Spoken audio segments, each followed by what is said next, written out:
আপনি হয়তো মনে করছেন কয়েকটা নিরপরাধ মানুষের নামে মিথ্যে মামলা দিয়ে জেলখানায় নিলে, কয়েকটা টুপিওয়ালারে জেলে নিয়ে রিমান্ডে দিলে আর হয়তো কোনো টুপিওয়ালা সামনে মাথা ছাড়া দেবে না।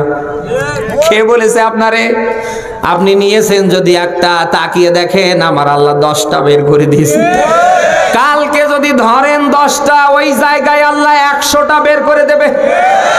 এত জুলুম, এত অত্যাচার, এত নির্যাতন, এত মামলা হামলা, রিমান্ড, ফাঁসি, এর পরেও দেশে টুপিওয়ালা কম না বেশি?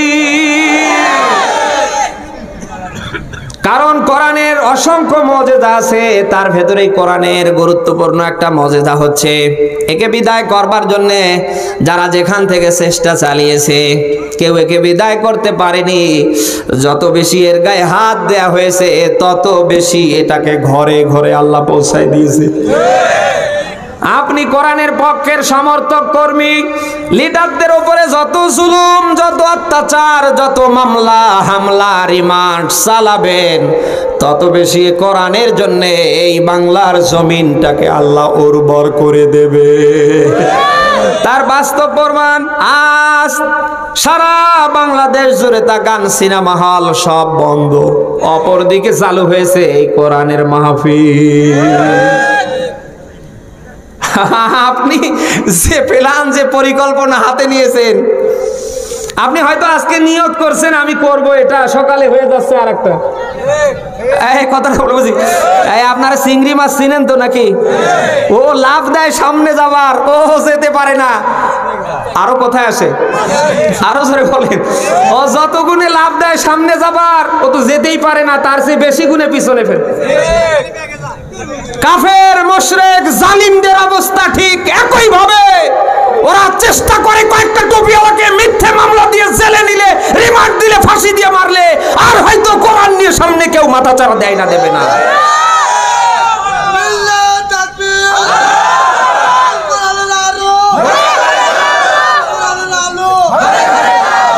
কিন্তু তাকিয়ে দেখেন চিংড়ি মাছের চেয়েও বেশি খারাপ হচ্ছে। রাতে মন্তব্য করে একটা, সকাল 10টার আগে হয়ে যায় আর একটা। এই কথাটা বলে বুঝি কি করে? তোমরা প্ল্যান পরিকল্পনা হাতে নিয়ে আমির হামজার মাহফিল সারা দেশ জুড়ে বিভিন্ন জেলায় তোমরা নিষিদ্ধ করছো, তাতে কি হয়েছে?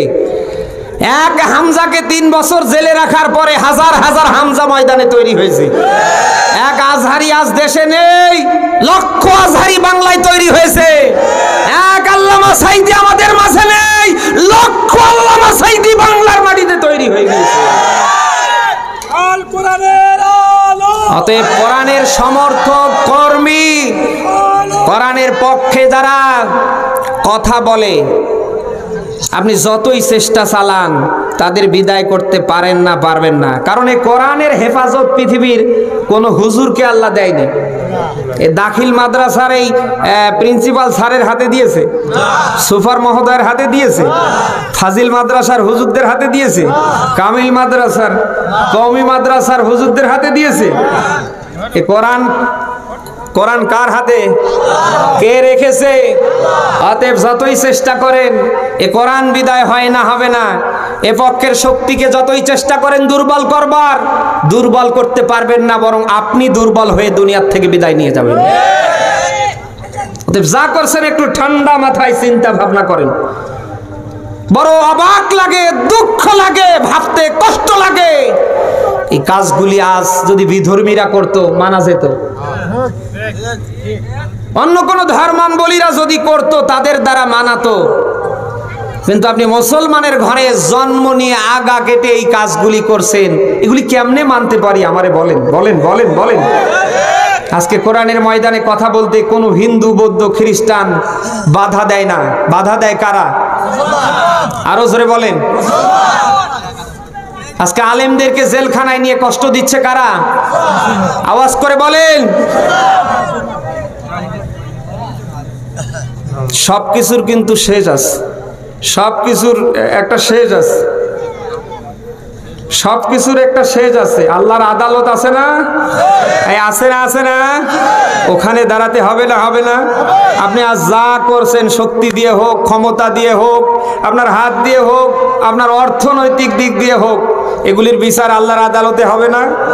হবে না? হবে না? আজ আপনার পাওয়ার আছে, ক্ষমতা আছে, ওখানে থাকবে। আজকে একটা আসামিকে যদি জেলে নেওয়া হয় বা কোর্টে নেওয়া হয়, আপনি দেখবেন তার যখন জবানবন্দি নেওয়া হয়, জবানবন্দি হয় কিসের দ্বারা?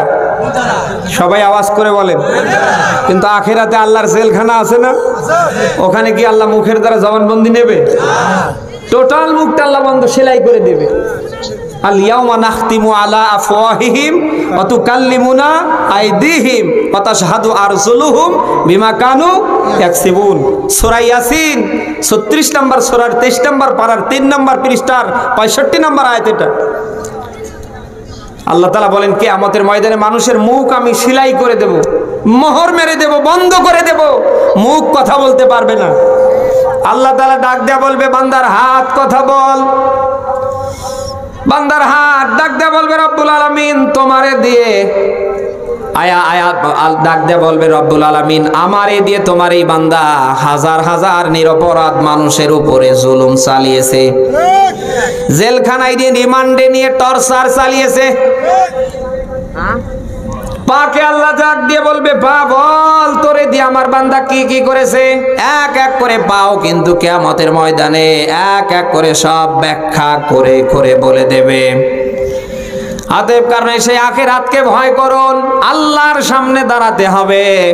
আপনি পৃথিবীর মালিকও যদি হয়ে যান, আপনাকে আমার আল্লাহ কিন্তু ওই দিন ছেড়ে দেয় না, দেবে না।